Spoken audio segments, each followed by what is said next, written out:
Two-in-one ito guys. May fake news na, may propaganda pa.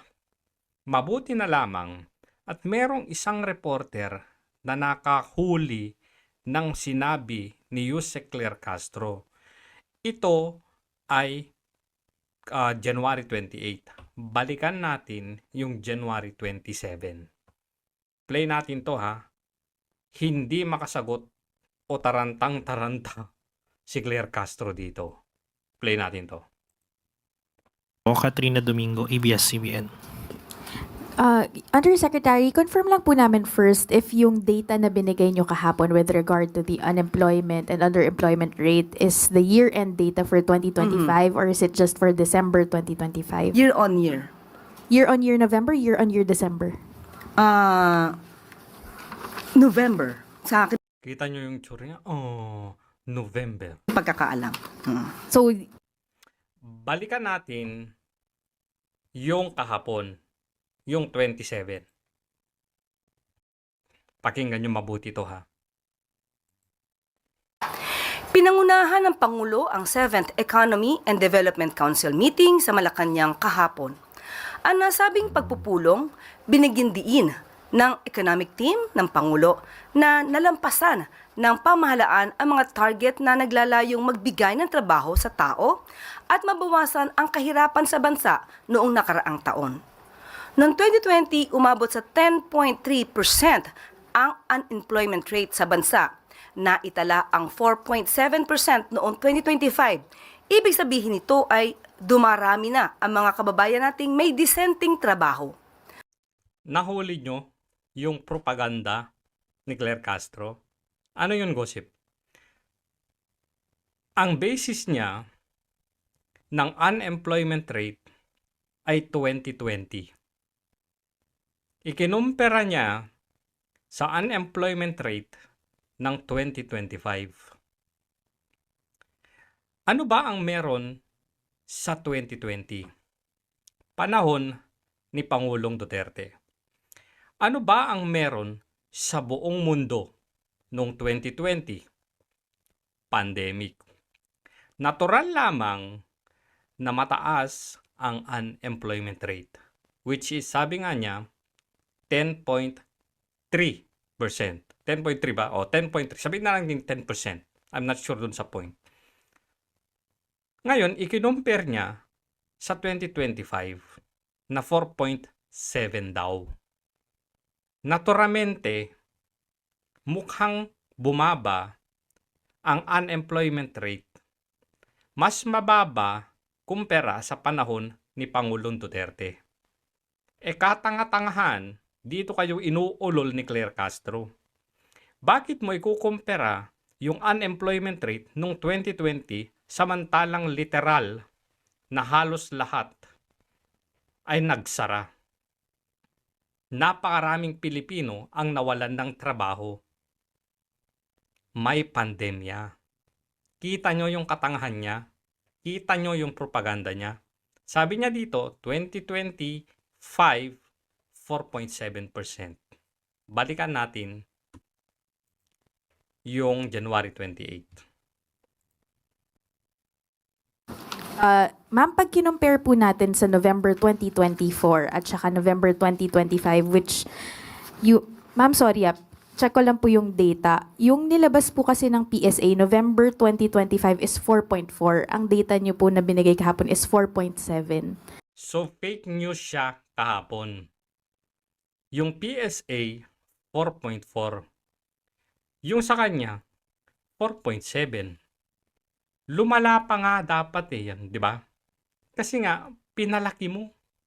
Dapat ang unemployment rate para maging positive, mas mababa. Ano ba yan, Yusek Claire Castro? Ano ang sagot niya dito? Tuloy. Hindi po siya magkatugma ng November. So is it December or average? Ang detalye po na yan, patungkol dyan, ay hindi po sa akin na ibigay.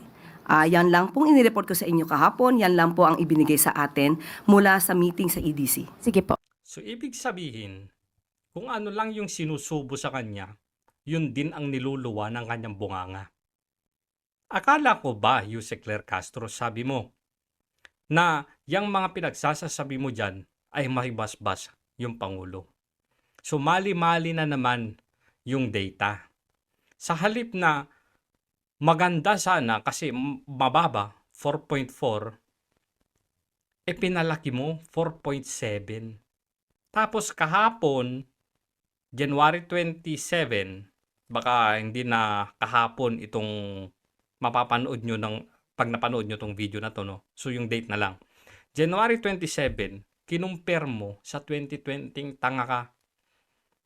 Hindi ba dapat ang pagkukumpira ay dapat November 2025, i-compare mo naman doon sa November 2024. Kasi ikaw mismo ang nagsabi, year to year. Year to year, tumalon ka ng pagkumpara 2020. 5 years ago yung kinumpera mo. At alam mong mataas yun. Kasi may pandemic, tanga. Tuloy natin to. Papalusot siya dito eh.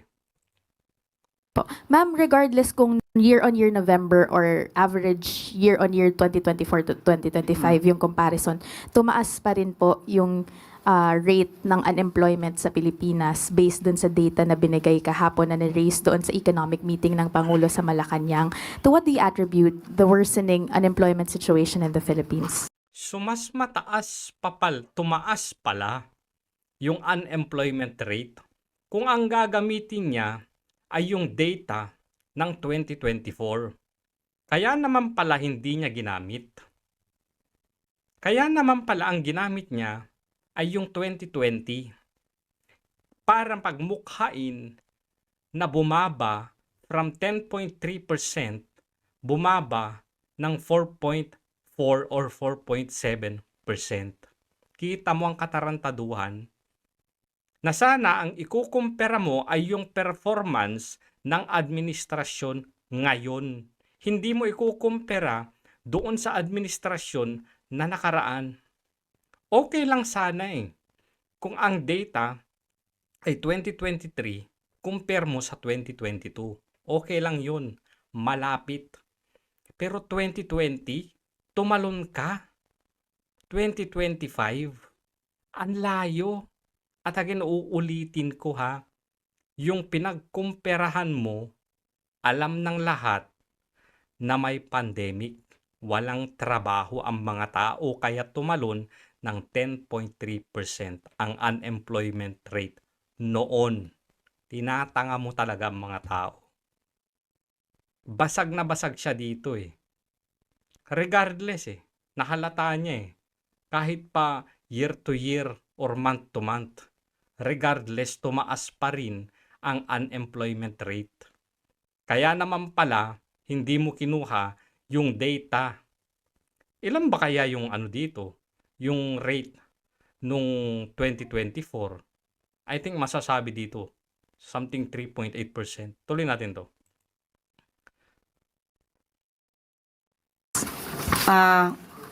Katulad nating mga nai-report noon, marami pa rin po naman ng mga kababayan natin ang nabibigyan ng trabaho. Wala na. Hindi na niya alam kung saang basura niya huhugutin ang kanyang isasagot. Dahil sa pagsusumikap na rin po ng DOLE at ng ibang ahensya ng pamahalaan. Ang mga resulta pong yan ay maa-attribute po natin kung may pagbabaman po sa employment rate. Ito po ang sinabi Wala ngang pagbaba, Yusek. Tumaas nga. Ano ba yan? Tumaas. po at akin na pong babanggitin at babasahin. The increase in the unemployment and underemployment rates in 2025 was driven The increase. Maliwanag yung sagot ng ahensyang mismong humahawak dyan sa employment at unemployment rate. Tapos sasabihin mo, may pagbaba? Increase nga daw Pantanga ka talaga driven by a combination of weather-related disruptions, sector-specific employment losses, and a rise in labor force participation that temporarily outpaced the economy's capacity to generate sufficient employment. At the same time, typhoons and adverse weather events in the second half of 2025 disrupted economic activity, reduced operating hours, and led to temporary closures in several localities, contributing to job losses and fewer working hours, especially in vulnerable sectors. Teka lang, temporary eh.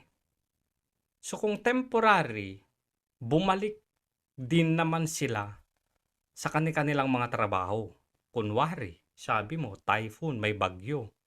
1-2 araw lang yan. Balik trabaho na naman sila. So hindi dapat makakaapekto sa unemployment rate yun. Kasi temporarily nga lang. 1, 2, 3 araw. Yung mangingisda, hindi naman employed yun, di ba? Wala namang employer. Nagtatrabaho sila. Self-employed, oo. Sabihin natin pwede, self-employed. Pero temporary yun eh. Kung may bagyo, 1, 2, 3 araw hindi sila makakapalaot. Pero pag bumalik na yung magandang panahon, nakakapalaot na sila. Ano ba naman yan, Yusek? Temporary. Sila mismo nagsabi. So dapat walang maging epekto yan. Basahin ko na rin po ito para po Hindi na pinapasalita yung reporter. baka matugunan yung inyong katanungan kanina. On annual basis, the unemployment rate rose to 4.2% in in 2025, January to November 2025, from 3.8% in 2024. Kita mo na, 3.8% nung 2024. Ang nire-report mo ngayon, 4.4 or 4.7%. So tumaas nga ang unemployment rate. Kaya hindi mo siya binanggit. Gumamit ka ng data ng 2020 na pandemic. Again, para yung propaganda niya, yung unemployment rate nung panahon ni Pangulong Duterte, mataas. At ngayon, napababa ni Bongbong Marcos. Pantanga, di ba? Grabe. While the underemployment rate increased to 12.3% from 11.9%, indicating softer labor market conditions year on year. The increase, Year on year. Ang i-compare mo dapat 2025 at 2024. Hindi 2025 at 2020. Tanga. Yun po, yun ang naaayon sa kanilang napag-usapan. Anong sectors po yung pinaka naapektuhan ng unemployment numbers? Di ba? Magandang follow-up yan. Okay, according to the report, Kasi sabi niya kanina, ang rason daw may bagyo, may kalamidad, di ba? Ano ngayon na sektor ng lipunan? Di ba dapat matik na yan? Magsasaka, mangingisda, di ba? Pero naghahanap pa rin siya ng isasagot niya. underemployment, while improving toward the latter part of 2025, remained a concern as a significant share of workers were absorbed in part-time, seasonal, or informal jobs, reflecting job quality issues and skills mismatches. The sectors hardest hit were largely those most exposed to demand fluctuations and mobility disruptions, like accommodation and food service Accommodation. So, hotels. activities, and wholesale and retail trade. Wholesale and retail trade. Layo yata yung sagot mo kanina. And faced weaker demand conditions, supply chain disruptions, and climate-related shocks. Ginagawa nilang rason yung kalamidad. Sabi nga ni Bongbong Marcos, dapat masanay na tayo sa bagyo. New normal na dapat yan, di ba? So, kung sabi ng presidente na new normal na yung bagyo, ino-normalize na rin ba natin na tumataas yung unemployment rate? Ganun ba yun? Other activities like manufacturing and agriculture and fishing. Ma'am, last question from my end. What is the administration doing to address contractions in the construction sector, considering the flood control investigations in place, as well as reports of tourism woes in areas where there should be high tourism employment, but there seems to be some dwindling of some sorts because Filipinos are now traveling abroad, citing higher or more expensive costs when traveling within the Philippines? Ang gusto naman po ng Pangulo ay paangatin pa rin ang ekonomiya natin. Yun po ang target, katulad ng Ano nga ang gagawin? Ano ang gagawin? Nakakabwisit. Ano ang gagawin? Hindi kung ano ang nais at gusto. Ano ang plano ninyo? binanggit po natin kahapon. So lahat po na maaaring gawin ng ating mga ahensya para mas makapagbigay pa po ng trabaho sa ating mga kababayan, mapaigting ang turismo sa Pilipinas, yan po ang bilin ng ating Pangulo. Ano nga ang gagawin ninyo para sa construction industry, sa tourism? Ano nga? Wala. Wala kang sagot. Kakabwisit. Walang makuha, sayang pinapasahod dito. Nagpo-propaganda ka lang talaga dyan.